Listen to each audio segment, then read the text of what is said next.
Hi everyone, this is Elizabeth Pearson Garr, the host of What It's Like To. Since you're listening to this podcast, I think you're probably a pretty curious person, interested in people and new ideas. So before we get to today's episode, I wanted to let you know about another podcast I think you might like. It's called Solutions from the Multiverse. In each episode, the hosts, Adam Brous and Scott Maupin, talk with a guest about a new idea that just might help solve some of the issues we're facing. Like, would $1 million voting sweepstakes change how people vote? Or can protected bike lanes cure a bunch of social problems? These guys have no shortage of questions and lots of interesting ideas.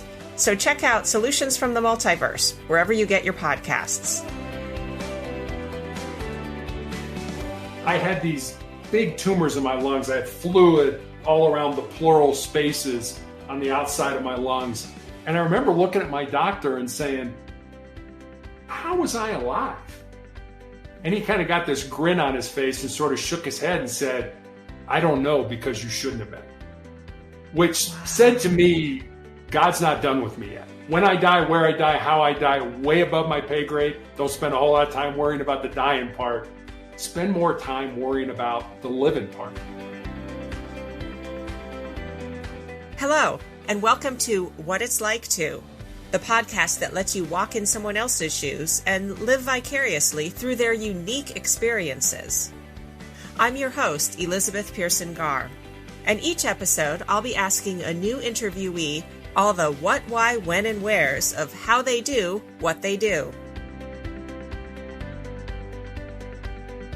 Terry Tucker's adult life has taken him from playing Division I college basketball to working in business to being a SWAT team hostage negotiator to taking on a role he didn't choose but is embracing, cancer warrior.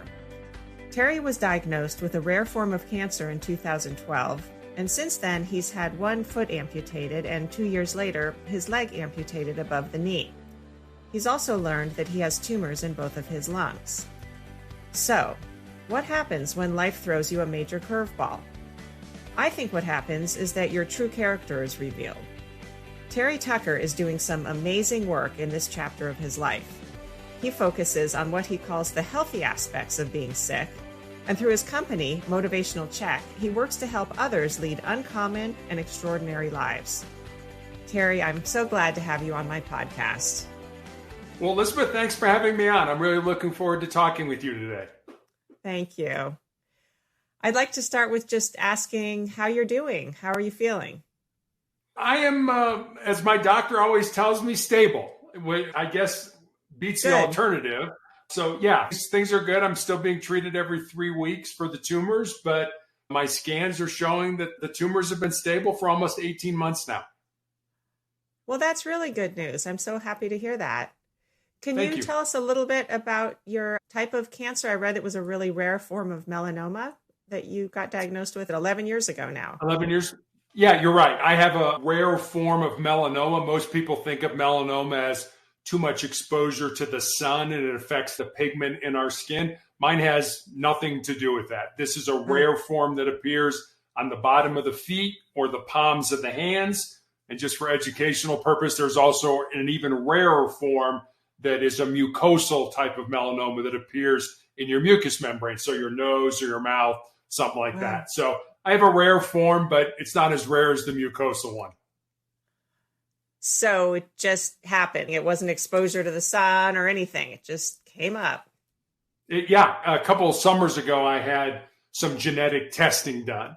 And doctors tested all 88 genes that they either know of or suspect all kinds of cancer, not just melanoma, but lung cancer, breast cancer, testicular cancer, everything. And I have no mutations in any of my genes for cancer. So it kind of begs the question, why did I get this? But nobody's able to answer that. So it's not a question I spend a lot of time pondering. You're moving forward. Don't have much of a choice. So can you talk me through some of your journey? I read a little bit about it, and you went through quite the trial. You were given a certain drug to try to help combat the cancer, and it did some other things that weren't very pleasant. Yeah, I was given a drug called interferon. When I was diagnosed with melanoma in 2012, there were no treatments. It was pretty much a death sentence. The only thing they could try to do is wherever it was is to try to cut it out. There were no medications they could give you. So my doctor put me on this drug called interferon just to try to basically, she used to say, kick the can down the road and try to buy me more time. The side effects of the interferon were that it gave me severe flu-like symptoms for 2 to 3 days every week after each injection. And I took those weekly injections for almost 5 years. So imagine having the flu every week for 5 years. And like I said, it wasn't a cure. It wasn't like do this for 5 years and you'll be fine. It was, we don't really have anything else to give you. And the thing about interferon, it killed everything. It killed cancer. It killed flus. It killed cold. I mean, I didn't have a cold or a flu for 5 years because, you know, it not only dealt with the cancer, it dealt with everything else. So I guess if there was an upside, that was it during that time. Yeah, but you were exhausted and fatigued and losing weight and achy and, like you said, feeling like you had the flu for 5 years. What an absolute drag. Yeah, it was. I lost 50 pounds during my therapy, and I always used to say I was so skinny I could go hang gliding on a Dorito, you know, during that period. So, you know, you sort of had to laugh at it because if you didn't, it would really bring you to tears. And there was certainly a time where I was so sick of being sick that I just prayed to die. You know, I kind of felt there was living and there was not dying. And I was kind of in that not dying phase. I really wasn't living. I mean, sometimes a good day was literally getting out of bed and making it to the couch. And that, so, you know, it was like, look, God, this isn't living. Just get me out of here. And obviously he didn't, because I'm still here 11 years later. So when did that mindset kick in? Are you just one of those people that from the start, you kind of said, I mean, aside from the few days of course, even when anyone is sick for a few days, anyone can start feeling kind of like, oh, this is a drag. I don't even want to get off the couch. You had 5 years of it, plus a serious diagnosis. But were you kind of from the start just a positive person, or how were you able to shift your mind around to even joke about, you know, flying on a Dorito and things? That's pretty remarkable. Yeah, I've been an athlete most of my life. You know, I started playing basketball when I was like 9 years old and played all the way up until I graduated from college. And, you know, I think being part of a team, and I had 3 knee surgeries in high school, I had 1 in college. So I'm sort of used to fighting back from things that are trying to keep me down to get back to something that I enjoy. And so I'd had those experiences before. This wasn't the first time, but I made a conscious decision to not take out my feelings, my frustrations, my anger, my not feeling good on somebody that was trying to help me. I made that decision very early on. And I've seen a lot of people lash out at doctors and nurses, and it's not their fault. So I think a lot of it were things that I learned as an athlete and things I learned from trying to recover from knee surgery. What was the prognosis initially when that doctor had given you the interferon? Did she kind of say you can just take it indefinitely? Well, I remember I was coaching high school basketball, and I had one of my players whose grandmother was on interferon for a liver ailment. And I remember talking to her and saying, hey, they want to put me on this. What do you think? And she said, it's kind of hard. She said, but you know, if you can be on it for like 6 months or so, you can probably handle it. So I remember kind of going back to my oncologist and sort of puffing my chest out like, hey, I can do this for 6 months. And she was like, well, do you think you could do it for 5 years? And I looked at her literally like, are you nuts? She said, well, that's what I'd like you to do. And I said, well, I'll try it and we'll see how it goes. And when I tried it, it was really bad at first. They had to kind of figure out the dosage that was right. I had some really bad side effects to begin with. I had a terrible rash on my body. It was sort of my body getting used to it. And, you know, then it got to a point where you just knew what to expect. But I was always cold. That was one thing. You know, I remember talking to my neighbors and it's 90 degrees out and I'm wearing a fleece outside, you know, and it's like, wow, it was just so cold. So the prognosis was, my wife and I were just talking about this the other day. My oncologist pulled her out of the room and said, you realize that if he gets a miracle, he'll be dead in 5 years. If he doesn't, it'll probably be a year or two and he'll be gone. Is he going to be okay with that? Yeah. Wow. And my wife kind of laughed at her and said, you go ahead and tell him that and see what he does. And I think that's the thing. Doctors play the odds. It's sort of like Vegas. They're like, well, based on people who have your disease at your level, you're not going to live 5 years. Mm-hmm. Yeah.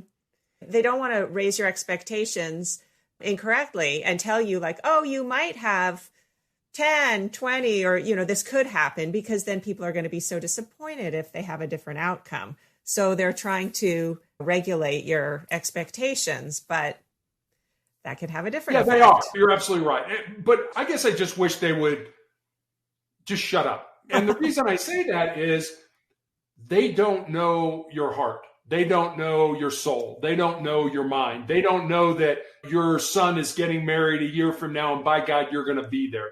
And those are the intangibles that they don't know. There are people like me who ask a lot of questions like, why are we doing this? Is this something we should be doing? Can I do something better? And I swear sometimes my doctor's going to hit me over the head with a 2x4 just because I ask so many questions. But I've always wanted my life to be shaped by the decisions that I made, not by the ones that I didn't make or that somebody else made for me. So I want to be involved. You tell me what's going on. You don't know me. So don't tell me I'm going to be dead in 5 years, because I got things to do. Yeah. And I think they will like that too. I mean, be an informed patient, be your own best advocate. But like you said, no one knows you better than you. And they can't know everything about your situation or what's best for you. So educate yourself and ask as many questions as you can. I mean, just general in life, I think. Be curious. Yeah, be curious. Be a lifelong learner. Understand things. And that's always been me. I've always been interested in that kind of thing. And I've always loved science and the body and how the body works and things like that. So it's sort of looking at yourself from the outside and saying, oh, that's pretty cool. How did that work? I just ask a lot of questions. And I think that's probably some of the reason why I've gotten to this point so far. So what happened then? You had the downturn where you had to have your foot amputated. What led to that, and what happened emotionally for you at that point? So 5 years of interferon, and because of the toxicity of the drug, it just became so toxic to my body that I ended up in the intensive care unit with a body temperature of 108 degrees, which is usually not compatible with being alive. And the funny thing about it is I was burning up, but I was freezing. I mean, I was so cold. And we were in the emergency room. The nurse came in and my wife looked at her and said, take his temperature. And she said, well, we just took it. She said, take it again. And I was at like 104. They had wrapped me in all these blankets because I was so cold. And the doctor comes in, they take it again, and it's like 106. So the blankets come off. They pack me in ice. So imagine being just freezing, and now they're packing you in ice. And you're like, you got to be kidding me. Miserable. Yeah, and they pulled my wife out, and the nurse manager, not real sensitive, she made a comment to my wife. She said, I've only seen one person with a body temperature this high, and they didn't survive. So it's like, I might not want to say that. Great bedside manner. Yeah, and then they gave me a hyperthermic type of medication. I don't remember a lot about what was going on. I was kind of delirious, and the next thing I remember is waking up in the intensive care unit. So how I survived that, I have absolutely no idea. It had to be divine intervention, for lack of a better word. And that was all reaction to 5 years of that drug. Yeah. So, I mean, obviously I couldn't take it anymore. And almost immediately the cancer came back in the exact same spot on my foot where it had presented 5 years earlier. So, you kind of wonder, it's like, well, was that interferon, 5 years for naught or whatever? And so that's how I ended up having to have my foot amputated, because they didn't really have anything else they could do for me. What was your reaction when you heard the foot was being taken off? You kind of get attached to your body parts. So, when people start lopping them off, it's, you have such a good sense of humor about this. I mean, you're an athlete. You were a basketball player. Yeah, you really used your foot a lot. So, yeah. You did. Initially they were going to do a below the knee amputation.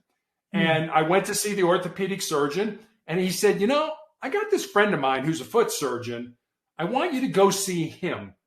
And so I ended up seeing him literally 3 days before the surgery schedule. And he looks at it and he looks at the x-rays and the MRIs and the CAT scans and everything. And he's like, I think I can save your ankle. He said, I think we can just take everything in front of your ankle. So that was at least a whole lot better than having a below the knee amputation. Sure. And, and so I had to learn how to walk again, but I still had an ankle. I still had a heel. So from that perspective, it wasn't as bad as it could have been. But it was just a whole another realm of trying to learn how to walk again. Your toes weren't there and you didn't have the grip and stuff like that. So it took quite a bit of physical therapy. Then was the idea, well, now the cancer is gone. We've taken it out. That was the idea. We've cut it out again. I told you when I was first diagnosed, the only thing they offered me was surgery. We can try to cut it out. So as far as they knew, they could cut it out. And my doctor told me at this point, he said, Terry, wherever your cancer is in your body, it's already there.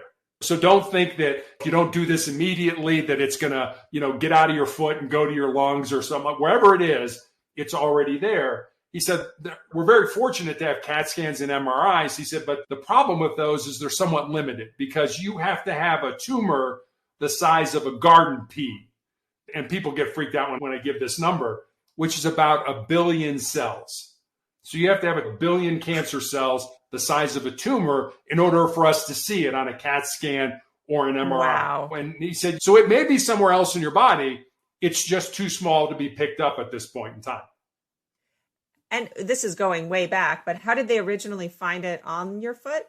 Was it a mark, like a mole type of thing? No, actually, I mentioned I was coaching high school basketball and I had a callus break open on my foot right below my third toe. And initially, I didn't think much of it because as a coach, you're on your feet a lot.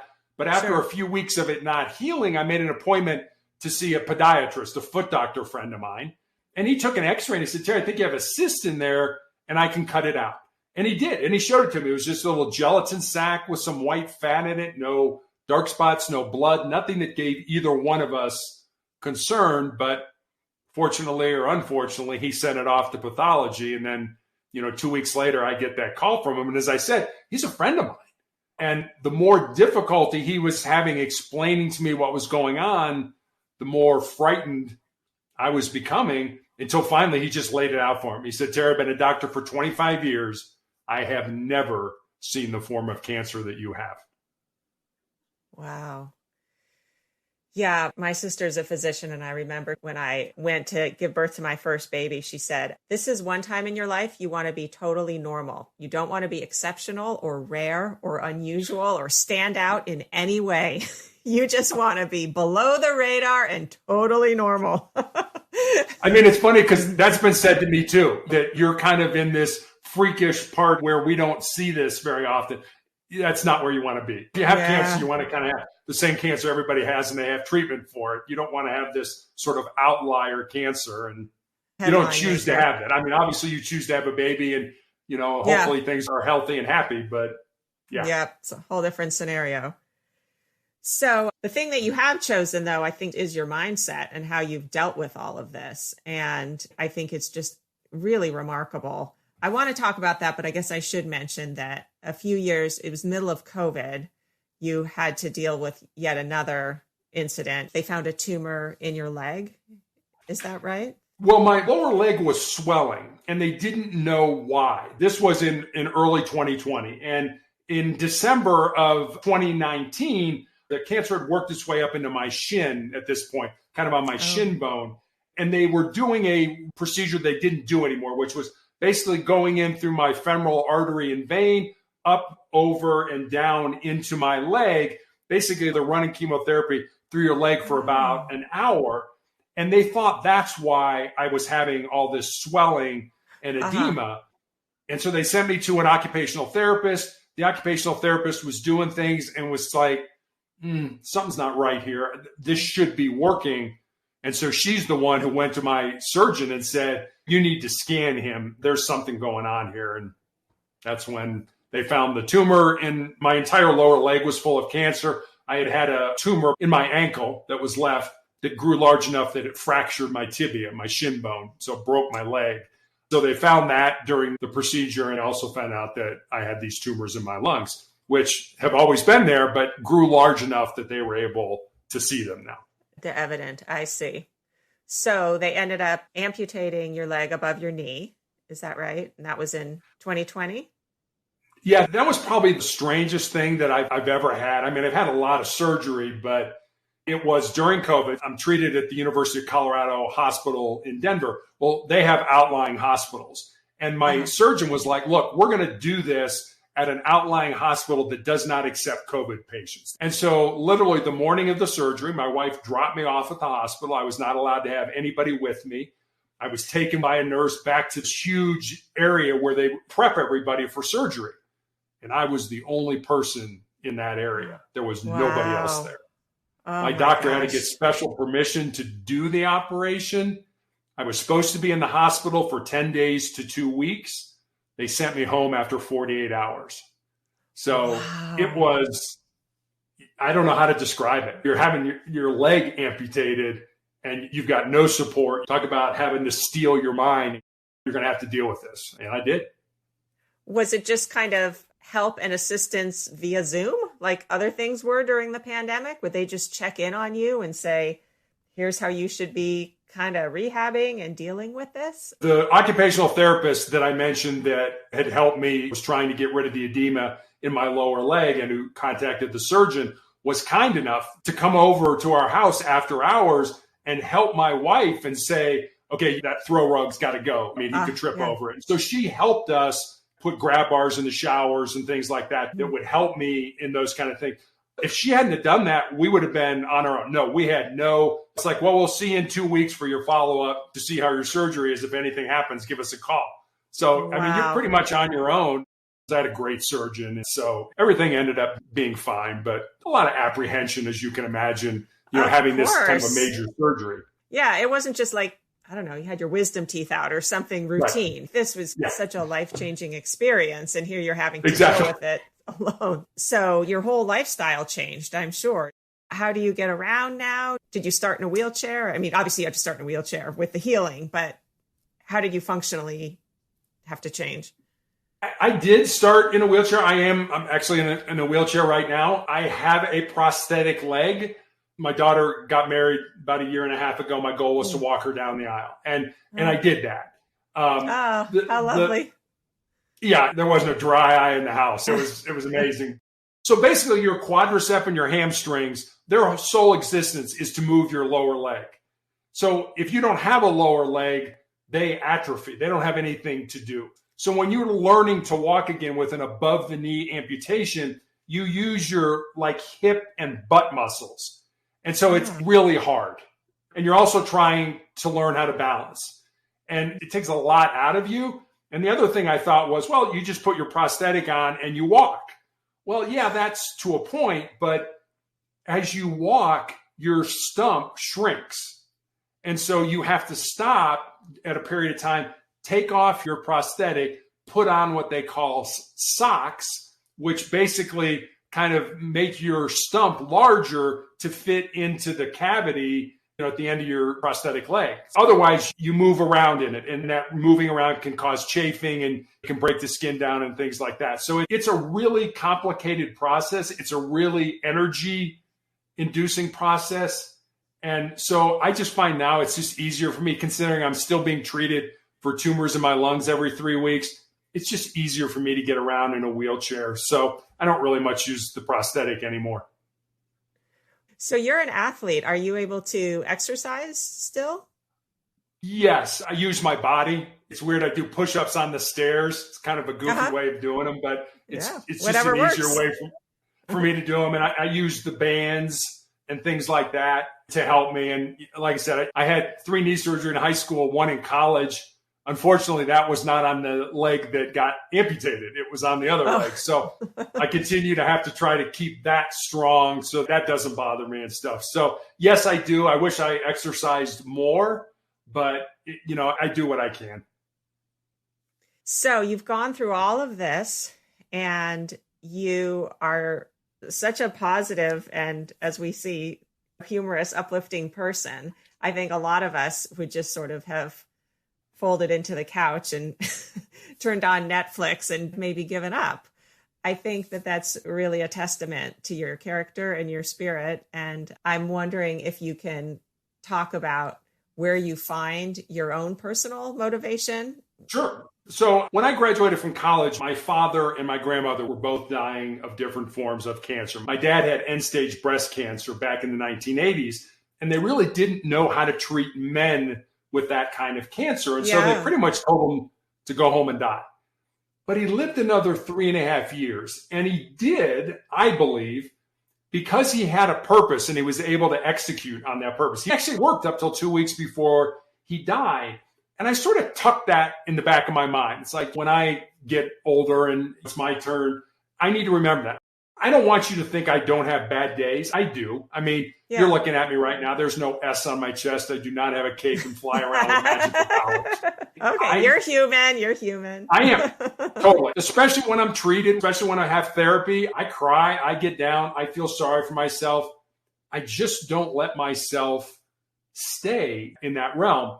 And I'm going to tell you a story, and it's kind of a weird story, so just hang with me here for a minute. Okay. Back in the 1950s, there was a professor at Johns Hopkins University who did a very simple experiment with rats. Put them in a tank of water that was over their head. And he wanted to see how long the average rat would tread water. And initially, the average rat treaded water for about 15 minutes. And just as those rats were getting ready to sink and drown, he reached in, grabbed them, pulled them out, dried them off, and let them rest for a while. And then he took the exact same rats and put them back in that exact same tank of water. And the second time around, on average, those rats treaded water for 60 hours. So think about that. The first time, 15 minutes. I'm not just going to fail. Second time around, 60 hours, which said to me two things. Number one, the importance of hope in our lives, that we have to believe, maybe not today, maybe not this month, maybe not even this year. But if I keep doing the things I know I'm doing that are going to get me to where I want to be, I have good habits, I'm motivated, I'm disciplined, that my life is going to change. My life is going to improve. And the second thing it taught me, and I realized this, is that our bodies can handle so much more than we ever thought they could. Now, don't get me wrong. I think we all have sort of a breaking point. But that breaking point is so much further down the road than we ever thought it was. People quit. People give up long before they ever need to because their body can handle a whole lot more. So I've come to understand that, and that just kind of helps me push forward when I get in those dark and ugly places. So that's the kind of mind over matter. It is. And actually, I have a friend who's a former Navy SEAL, some of the toughest people in the world. And he's kind enough on my off weeks of treatment to call me and just check up on me and stuff like that. And we spend a lot of time talking about, how your mindset can lead to resiliency. And the SEALs have this, what they call their 40% rule. And it basically says that if you're done, if you're through, if you're at the end of your rope and you don't think you can go on, you're only at 40% of your maximum. And you still have another 60% left in reserve to give to yourself. So that's what I mean by, people quit long before their bodies give out. It's if you can't control your mind, your body's going to say, I'm done, and be done with it. And I've seen people do that. And it's like, no, I'm going to quit when I'm done, not when I'm tired. Yeah. Well, I read this quote that you wrote. Here it is. I realize pain and discomfort can beat you to your knees and keep you there if you let it. But I also came to appreciate that I could use my hurting and anguish to harden my mind and make me more resolute. So it's very perceptive to just say, I'm going to use my hurting. I'm going to use everything that I've been given actually to my benefit. I think that's taking pain and making it work for you. That's impressive. It's not as impressive as you think. It's not something that we all can't do. And I think the way that this works, and I recommended this to everybody. I try to do this every single day of my life. Do one thing every day that makes you nervous, that scares you, that makes you uncomfortable, that's potentially embarrassing. It doesn't have to be a big thing. It can be just a small thing. I always say, whatever you don't want to do, go do it. I don't want to get off the couch and go to the gym. Go do it. And I don't want to clean the house. Go clean the house. I don't want to study for that test. Go study for that test. The things that you don't want to do. It's a very simple way of finding one thing every day to do that's difficult. And the reason I say that is because if you do those things you don't want to do every day, when the big disasters in life hit us, and they hit all of us, we lose somebody who's close to us, we get let go from our job, we find out we have a chronic or a terminal illness, you'll be so much more resilient to handle that pain when it presents itself. You also don't want to be one of those people, as I tell my kids, that life just passes by. You don't want to be the person who's sitting on your couch and other people are out pursuing the interesting things and think, oh, I wish I had tried that. I wish I had done that. My younger daughter loves to sing and act and perform. And a few years ago, when she had never tried out for a really big show, and her voice teacher said, you should try out. And we were in the parking lot for this audition. And she said, I can't do it. And I just said, you just need to try. I don't care if you get cast, just audition. Don't sit on the sidelines. The outcome doesn't matter. It's just trying. It's just putting your hat in the ring. And of course, she loved it and was hooked. But I said, that's the important thing, is just lean in, trying the hard things. So I love that you said that, because I completely subscribe to that too. And I think the thing about it is it's kind of addictive. Like for me, the first time I did something really hard was I went across the country for college, which felt really risky for me. And as soon as I realized I could kind of take a risk and do something that felt kind of out of my comfort zone, I realized, oh, look, I can do that. Maybe I can do something else. Maybe I can move to another city. And it just builds this confidence in yourself that you can do things that you didn't think you could do. You're right. And that all goes back to our brains, because our brains are hardwired to avoid pain and discomfort and to seek pleasure. So to the brain, the status quo, the way things are right now, hey, comfortable and familiar, just leave it alone. Don't mess with it. But like you say, the only way you're going to grow, the only way you're going to improve, the only way you're going to get better is if you step outside those comfort zones and do things that make you uncomfortable. I have another saying that it goes like, most people live a casual life. And by living a casual life, their goals, their dreams, their ambitions become a casualty of that unplanned living.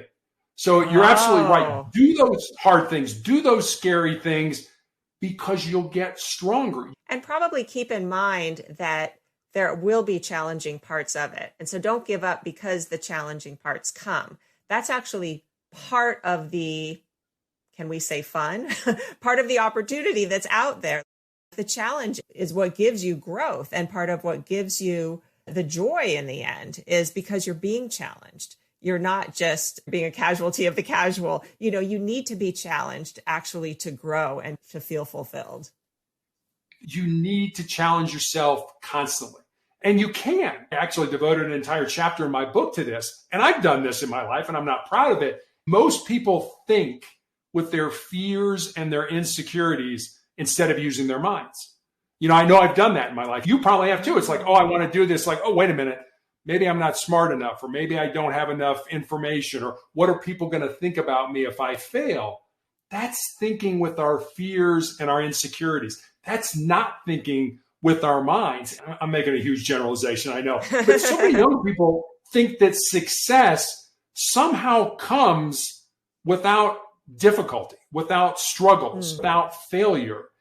And if you look at the people that are successful, whatever that is, a business person, an athlete, whatever that is, I'll guarantee you their road to success is paved with failure, is paved with disappointment in our life. But somehow we don't think that's the case. No, I should just all of a sudden wake up one morning and I'm Taylor Swift making millions and doing concerts. No, Taylor Swift worked to get to where she is today.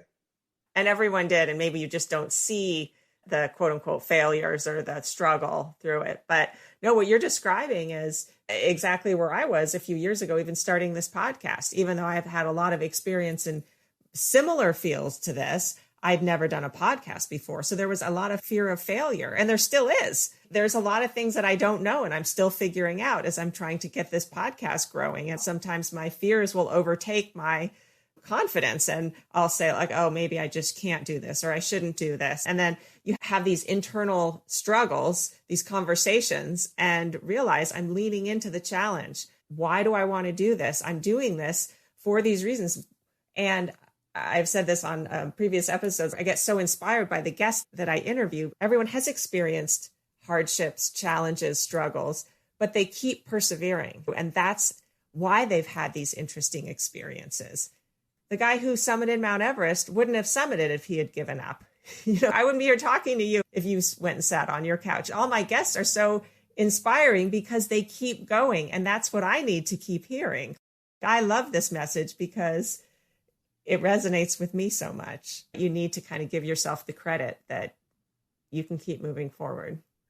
You do. I've had people come up to me and say, gee, Terry, I could never do what you did. I could never go through with what you've been through. And depending on the kind of mood I'm in, sometimes I can be a little sarcastic. I will say, yeah, you're right. You couldn't, because you've already defeated yourself. You've already told yourself that you can't do this. Why would you go into something saying, I'm going to fail? I couldn't do that. I never did that with cancer. I'm like, well, I'm probably going to die. Okay.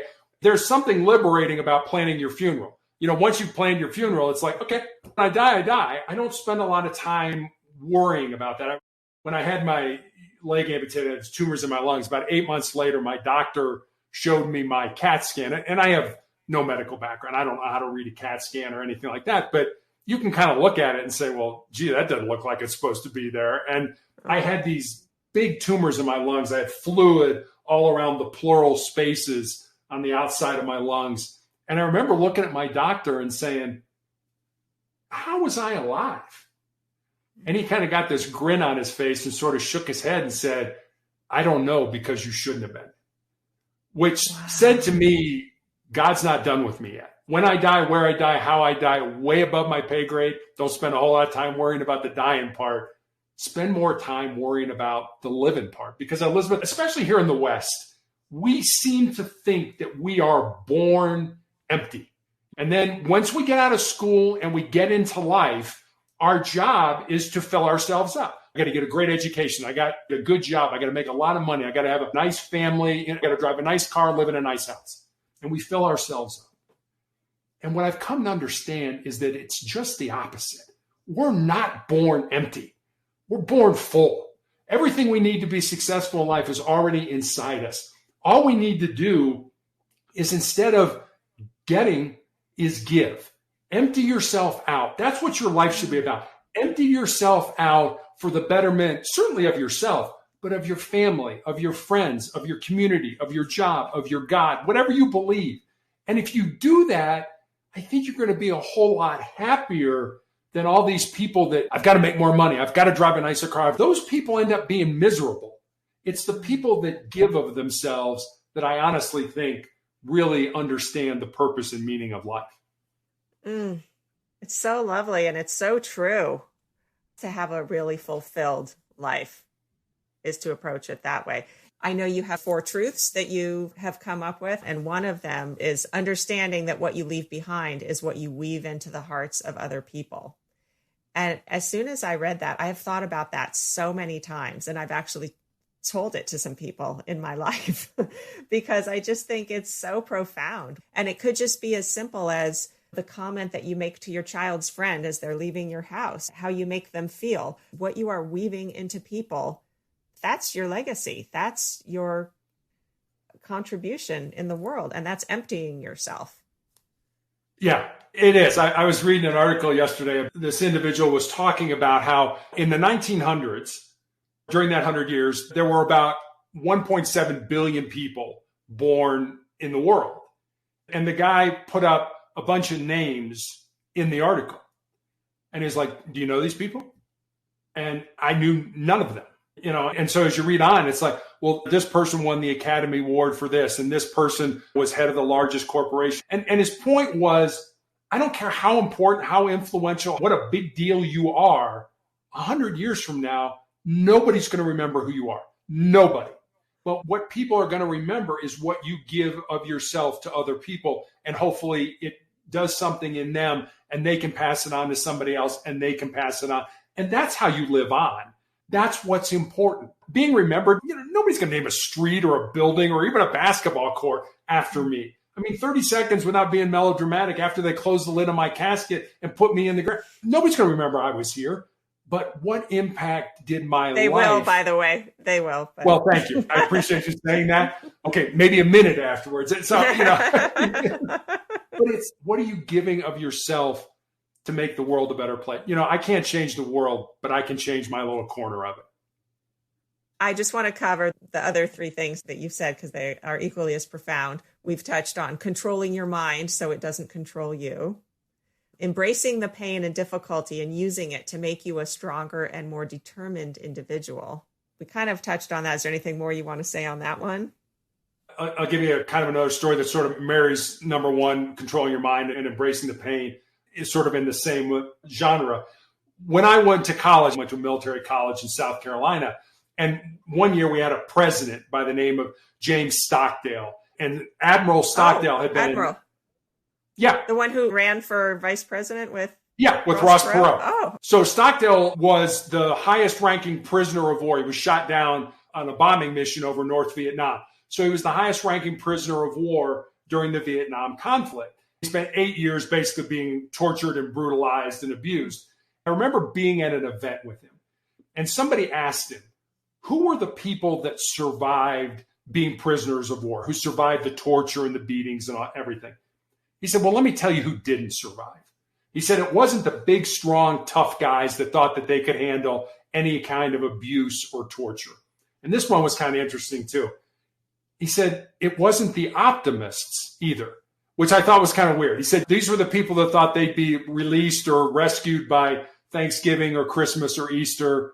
And when Thanksgiving, Christmas, and Easter would come and go and they would fail to be rescued, they would die of a broken heart. He said the people that survived were the people who understood what they could control, which according to Stockdale was basically their breathing and their thoughts. I mean, everything else was at the discretion of the enemy. When they ate, when they slept, when they were tortured, everything was at the discretion of the enemy. So understanding what you could control and control it.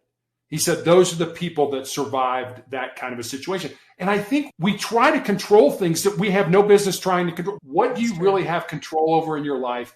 Learn what those things are, control those things, and I promise you, you'll be a whole lot happier in your life. Great advice. And then this one, number 4, remembering that as long as you don't quit, you can never be defeated. That sounds like you. Well, thank you. I think that's pretty self-explanatory, but I guess the way that resonates with me is that someday my pain is going to end. It may end through surgery. It may end through some type of new medication. Quite frankly, it may end when I die. But if I give up, if I give in, if I quit, pain will always be a part of my life. So it's just the understanding that, yeah, we're all going to experience pain in our lives. And it doesn't have to be cancer pain. It could be, you break up with your boyfriend or your girlfriend, or the flight gets canceled, or you don't get the promotion at work that you believe you deserve. Pain is inevitable. Suffering, on the other hand, suffering's optional. Suffering's what you do with that pain. Do you use it to make you a stronger and more determined individual, or do you wallow in it and feel sorry for yourself? It's really a decision that only you can make. I was going to ask you this. I'll still ask you the question. I think I know the answer to those. The people who are sort of stuck in a situation, maybe they do have a diagnosis or they are suffering with betrayal or something, feeling, why me? Why did this happen to me? I was going to ask for your advice on that, but I think I know some of it of what we've learned. I'll try to answer it. You tell me. Is it, Go for it. You are the master of your own mindset. So you can choose to approach your condition in any which way you would like. So you can choose to sit and wallow and say, why me, why me? Or you can look at the situation in a different light and think of, well, where am I sitting now? And how can I spread what I do have to help others and move on with my life? How'd I do? I think that's beautiful. I mean, why me? Why not you? Why not you? That's better. I mean, I've always believed that I don't think there's a person that's put in our lives. I don't think there's an event that happens to our lives that isn't there for a reason, that allows us to grow. And we get so caught up in this, life is all about me. It's like, well, that person makes a lot more money than I do. Or that person, drives a better car than I do. It's like, wait a minute. When did life become a competition? Why can't you just be thankful and grateful for what that person has? Hey, great job. You drive a nice car. Great job. You make a lot of money. But you need to stay on your path. Be grateful or thankful for the people, that have the things that they do, but use your unique gifts and talents to move your life along. I love that quote by Mother Teresa. It said, God never asked us to be successful. He just asked us to be faithful. Oh, that's beautiful. I think it's also too easy to cherry pick other people's lives and say, oh, that person has the nice car and that one has the nice job, but not look at the full picture of what else is going on in that person's life, perhaps what they've sacrificed to do that. You make your choices and you look at why the whole picture has created itself as it has. I love that. I'll leave you with one more story. I had a nurse recently ask me what it was like to have my foot amputated and to have my leg amputated. And as we've discussed, I told her it hasn't been easy, still trying to figure the whole thing out, getting around and stuff like that. But this is what I told her. Cancer can take all my physical faculties, but cancer can't touch my mind. It can't touch my heart, and it can't touch my soul. And that's who I am. That's who you are, Elizabeth. That's who everybody who's listening to us is. So you get to a point in your life where you realize you're spending a lot of time working on this body, working on this vessel, this house to hold who you really are. And I'm not telling you not to go to the gym or not to eat right or not to get enough rest or not to reduce your stress. I'm not telling you to do that at all. But what I am suggesting is maybe spend a little more time every day working on who you really are, because your body's going to go away. Your heart, your mind, and your soul are eternal things that are going to live on. Spend a little more time each day working on those, developing those, making you a better human being. Those are words to live by, Terry. I'm so grateful for that. This is one of these interviews that makes me so happy that I did decide to do this podcast. I love doing all the interviews, but your words are going to stick with me.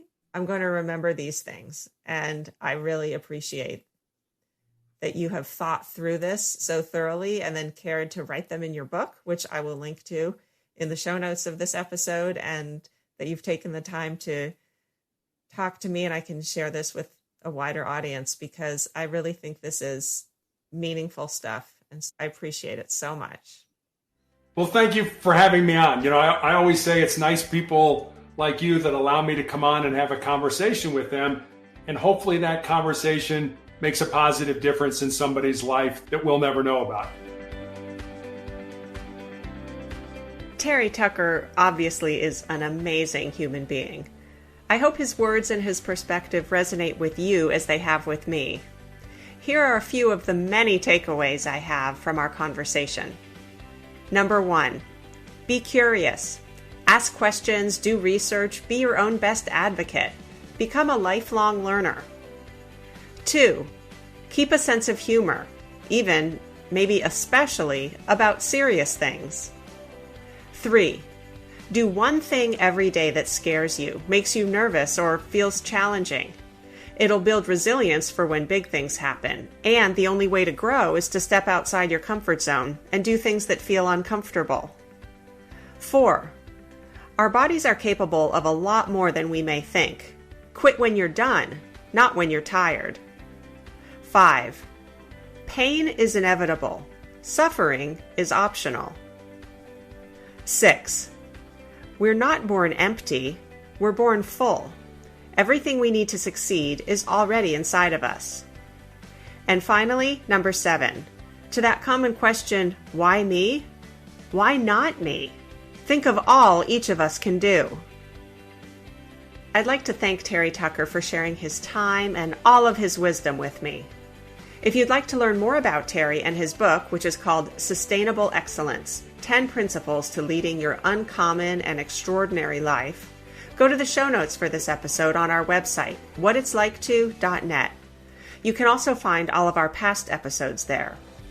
If you like listening to interviews with people who have overcome hardships and have extraordinary outlooks on life, you might like episode 28 with Megan Wizzup, who turned the loss of her newborn baby into a mission to help others, and episode 13 when Karen Peterson shared about her alcohol addiction and recovery. If you haven't yet subscribed to this podcast, please do, and please tell a few friends about it too. I'm Elizabeth Pearson Garr. Thanks for being curious about what it's like.